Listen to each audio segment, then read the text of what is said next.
We ask the questions. What is needed in the world?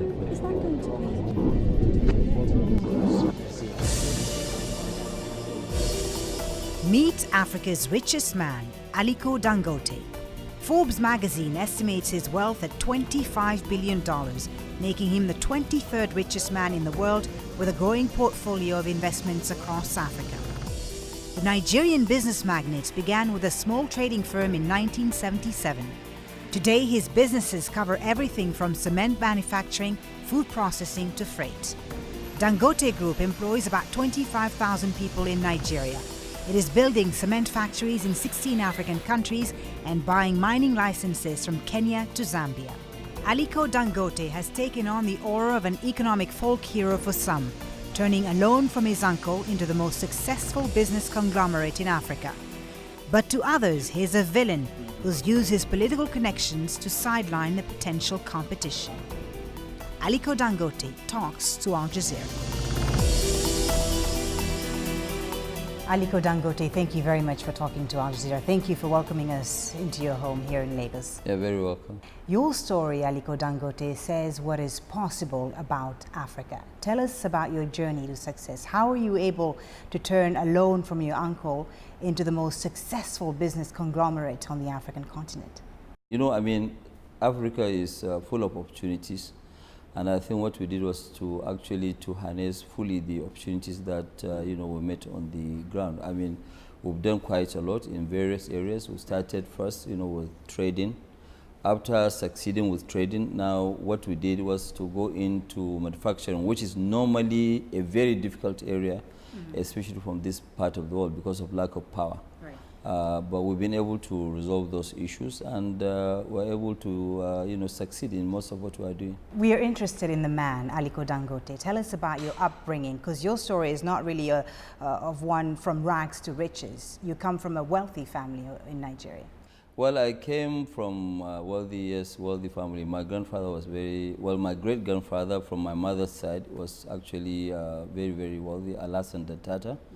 And then his son, also Sanusi Tata, whom really raised me up because, I lost my dad at the age of 8.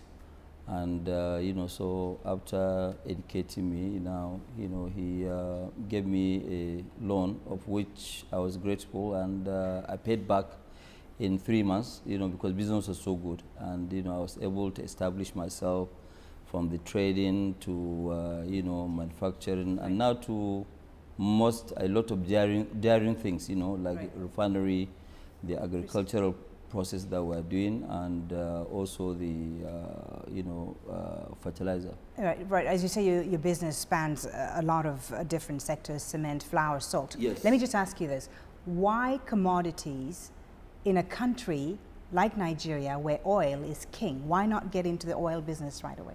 Well, you see, at first, really, what we thought of doing as a company, we said that, look, let us work very, very hard and get there first. Because if we had followed that trend of dealing in oil, would have actually tainted our name, that name, because, yes, the household name, because people will always think that, look, you have made this much money because you did a lot of unethical deals in oil industry, because you know the story of the oil industry. So we actually kept out of oil at all and just concentrated on food items. As you mentioned, you're going up the food chain now, getting into energy, and in particular oil and gas refining. Nigeria has a lot of oil, but not a lot of refined gas, and it has to import most of the motor fuel and fossil fuel. Yeah, more than 90%. Of course, and a lot of people feel that Africa could grow a lot faster with more of its own refinery capacity. So tell us about this project that you've started, and also, how tough is it going to be for you? I mean, it must be very challenging, because you're going to be competing against the European, the Chinese, and the American companies who are all elbowing each other to satisfy Africa's energy needs. What we're going to do now, really, we're going to do 500,000 barrels. It was 400,000, but we upped it now to 500,000 barrels of oil refining per day. Then petrochemical of polypropylene of 750,000. Metric tons. I know that, yes, it's very, very challenging, but that's what we like. In Dangote Group, we like challenging things, and we like to make sure that we do things where we'll make our country proud and also self-sufficient. So once we do this, Nigeria will never ever import any oil at all. No petroleum products, zero. We'll meet up the full capacity, and we've taken up a land that will allow us to grow 3 times. So we have plans of also further growth. But the challenges, I think, will be able to surmount most of them because, number one, we're a local domesticated refinery. So most of the logistics cost will not be there. And then we don't have to pile up a lot of petroleum products, in stock because the refinery is there, it's working. Obviously, yes, maybe we'll have about 15, 20 days of reserves, but that's it. Let me talk about the foreign investment in this country, in China in particular. China's presence on the African continent is huge. China has ramped up its investments in Africa. Is China's presence, in your opinion, a win-win for Africa, as they put it? I think it is a win-win situation. We happen to deal with a lot of African, Chinese companies, and we've been doing very well as contractors. But I see most of what is happening, the Chinese are coming here mainly for mineral resources, for what they need. But setting up local domestic industries, I'm not really seeing Chinese people participating in local domestic industries.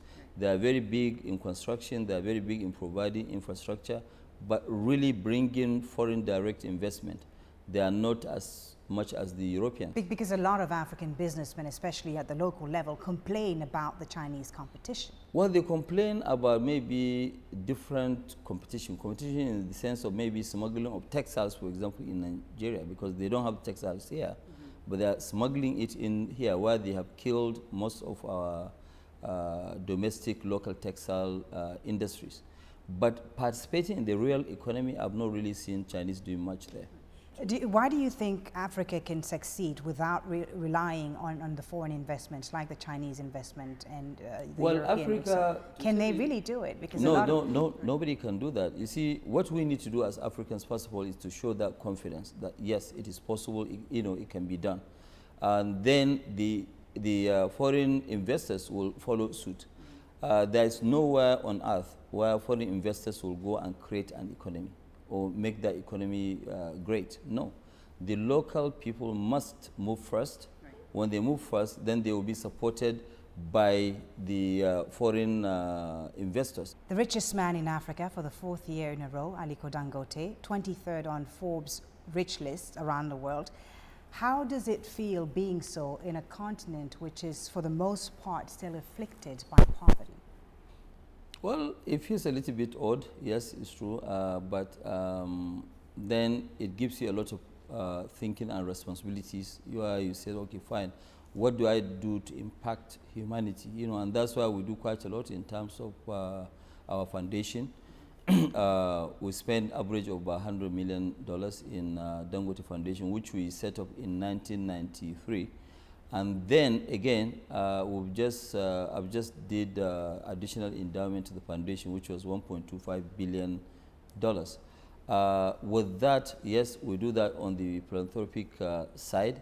But then, in terms of creating of jobs, we now have this farm which we have developed. I mean, we're doing almost about 120,000 hectares of rice land, and then we are doing 260,000 hectares of sugar, which we are targeting to do 1.5 million tons of sugar in the next 5 years.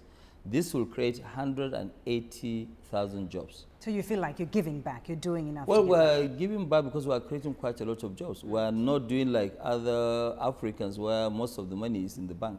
Right. We don't keep any money in the bank. Whatever we have, we fully invest, and we keep on investing.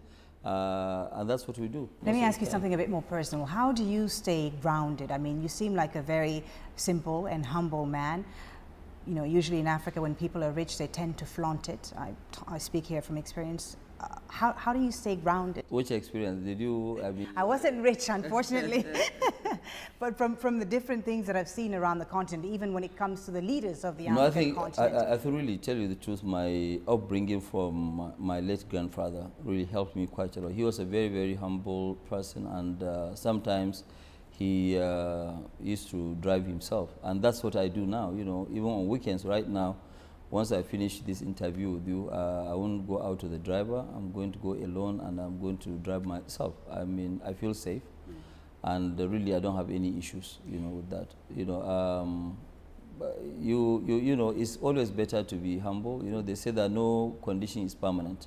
So I want to always run my life, whether I have money or I don't have money, I can run it, and it's true. I'm sure your life is more expensive to run than mine. I don't know about that. Well, I'm sure. Nigeria is Africa's #1 oil exporter, as we've said, but also probably the largest importer of petroleum products. A paradox, because really it's a system that's full of corruption. There's no denying it. So you've said, and I've heard you say this in several interviews, that corruption doesn't stop business. What do you mean by that? Well, corruption doesn't stop business. There's no country without corruption. Even our own in Africa is well pronounced because we have very weak institutions. You know, what you need are very, very big institutions so that when you cross the line, there's somebody that will deal with you squarely.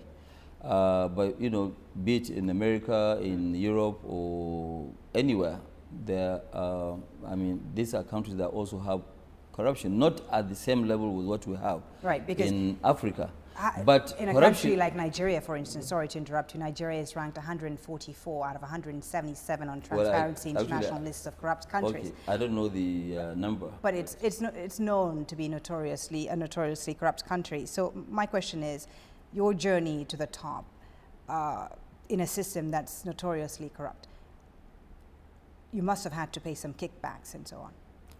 Let me tell you something. We have actually never ever paid anybody any kickback at all. Never. And that never, honestly.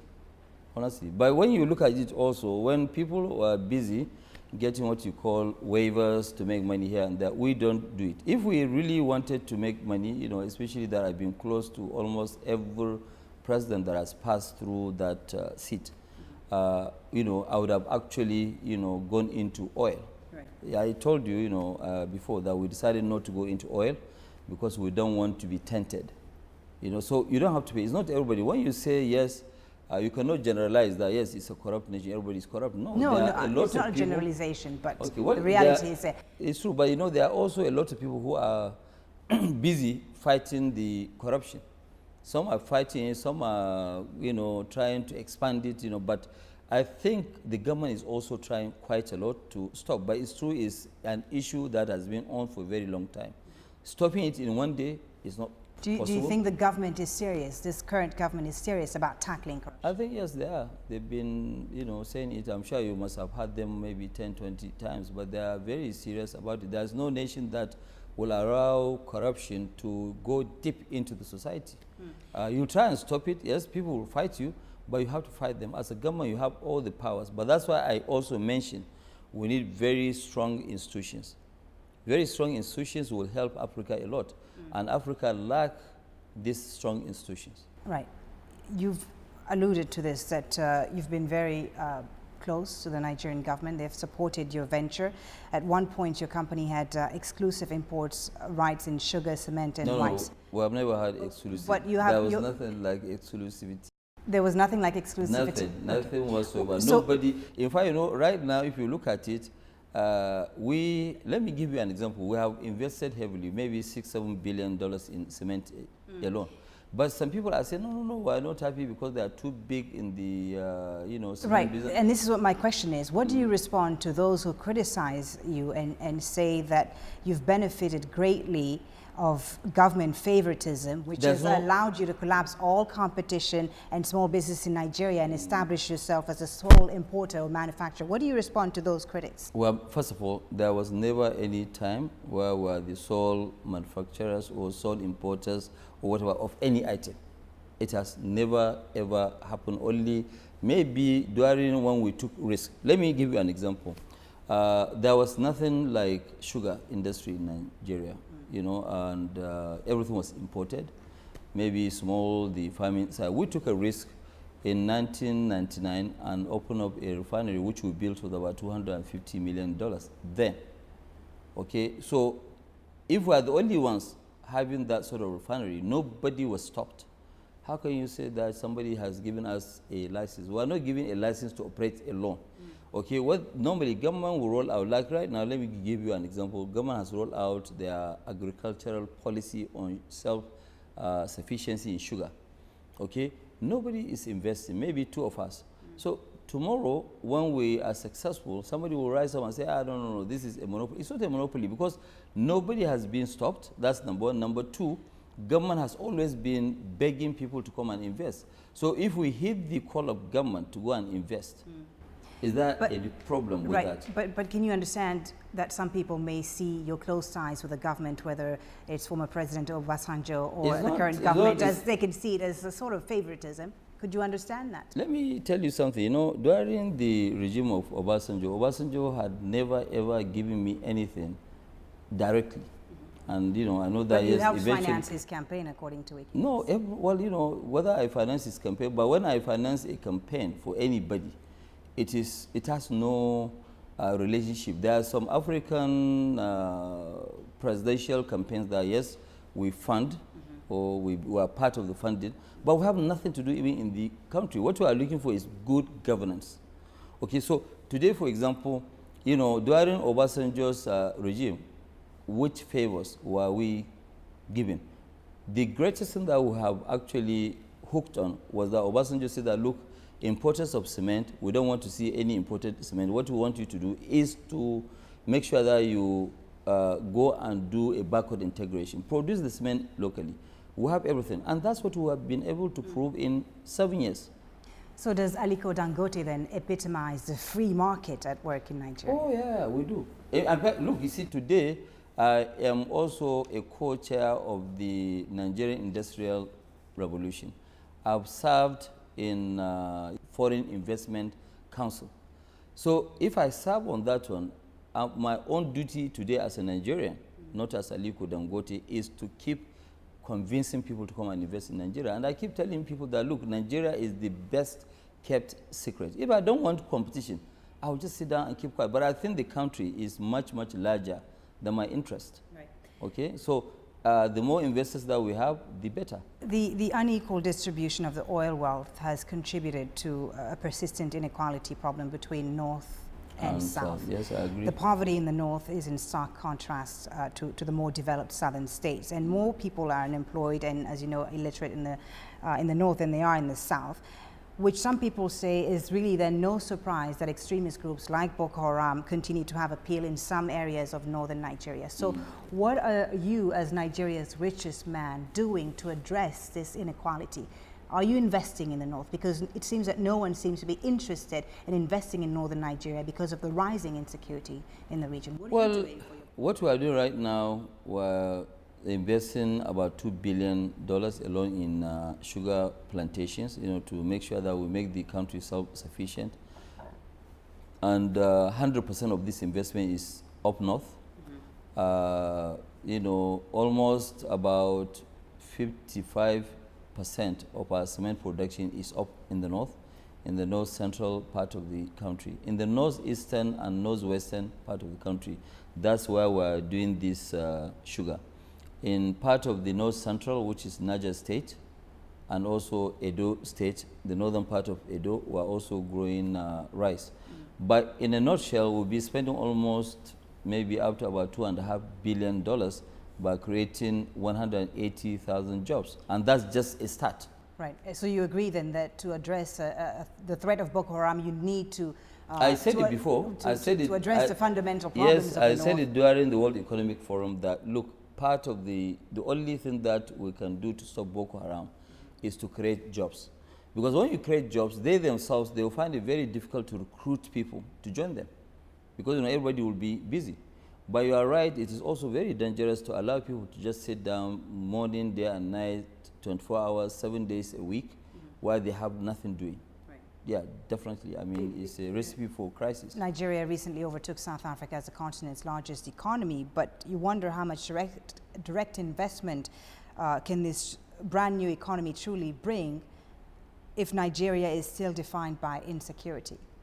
Well, what do the people, the investors that you deal with, the foreigners that you deal with, what do they tell you about this particular issue? Well, you see, it depends on the appetite of the investor But I can assure you the insecurity and all the challenges that we're facing, it's true, we're facing. It's not good for me to tell you here that we're not, because it's a well-known stuff. But also, it does not stop people who really want to invest. Because the country is very large, they can invest in some. Do you think the government sectors. has handled this security issue well? I think they have tried, their best, but they need to do more. That's the truth. I'd like to talk about religion, a sensitive issue in Nigeria. You were educated at Al-Azhar University, yes, which is the highest institution of Sunni Islam. What role has religion played in your personal life? I'm actually very, it's not always good. Whether you are a Muslim or a Christian, it's not good for you to be too extreme in your own religion. We all worship the same God. It's just different of beliefs. You believe in this or whatever, but religion is something that is between you and your God. And I personally don't believe that, I think we should practice mostly what they are practicing here in the South, because in the South you see that, yes, somebody, even in the North, I've seen some of my friends, they are married Christian, women, and they did not ask them to change their religion. So more tolerance. Yeah, so it's not even allowed. If you want to now go and marry a Christian, if I'm going to marry a Christian lady now, unless she believes in my religion, I'm not going to force her to change. What do you respond to those who blame religion for the social, economic, and political state of Nigeria today, who say that the lack of separation between state and religion is really the main problem in Nigeria today? Do you agree with that? No, I don't really agree with that. The state does not really play. It's a very liberal, state. It's a country where we say that we're secular. There's actually you not. You say that you're secular, but is it practice? I think it's practiced to a certain extent, but some politicians used to play with religion, which I think is very, very bad and dangerous. It's not good for anybody to use religion as a game. That is between you and your God. So I think they shouldn't. Really. Some people fear that what Boko Haram is doing right now in northern Nigeria could lead to a breakup of the country along religious and ethnic lines. Do you believe that could happen in the future? Let me also tell you something that maybe which people need to know. Do you know or do you realize that Boko Haram have actually people that they killed so far, 70% of those people are Muslims. So how do you define, this, so it means that they are not fighting Christians. I think there are just some people who are trying to create issues and problems in Nigeria, hiding under this, Boko Haram issues.